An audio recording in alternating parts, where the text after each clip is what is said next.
Hi friends! Thanks for tuning in. If you like this video, please give it a like, comment below, and take a moment to subscribe to our channel.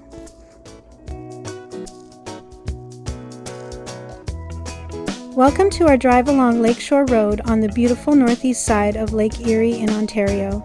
Today we're traveling from Augustine Beach in Wainfleet to the charming town of Port Maitland. As we start our journey at Augustine Beach, you'll notice the calm and inviting waters of Lake Erie. This area is a popular spot for locals and visitors who enjoy swimming, fishing, and simply relaxing by the lake. The beach is named after Augustine Shaver, a prominent figure in the community, and it reflects the natural beauty and tranquility that this part of Ontario is known for. As we drive along Lakeshore Road, you'll see the vastness of Lake Erie on one side and the picturesque countryside on the other. This region is rich in agricultural heritage, with many farms and vineyards dotting the landscape. The fertile land and moderate climate make it an ideal area for growing a variety of crops, including grapes, which are used in the production of local wines. Our route takes us through the small community of Wainfleet, which has a rich history dating back to the early 19th century. The town has a strong connection to the Welland Canal, as it was once a bustling port for goods transported through the canal. Today, Wainfleet is a quiet community that offers a glimpse into the past with its historic buildings and scenic views. Continuing along Lakeshore Road, we approach Port Maitland, a quaint town located at the mouth of the Grand River where it flows into Lake Erie. Port Maitland has a long history as a fishing and shipping port, and it remains a popular destination for boating and water activities. The town's harbor is a focal point, offering stunning views and a sense of connection to the lake. The northeast side of Lake Erie is a unique blend of rural charm and lakeside tranquility, offering a peaceful escape and a taste of Ontario's rich heritage. Thank you for joining us on this drive along Lakeshore Road in Port Maitland, Ontario.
Thanks for watching!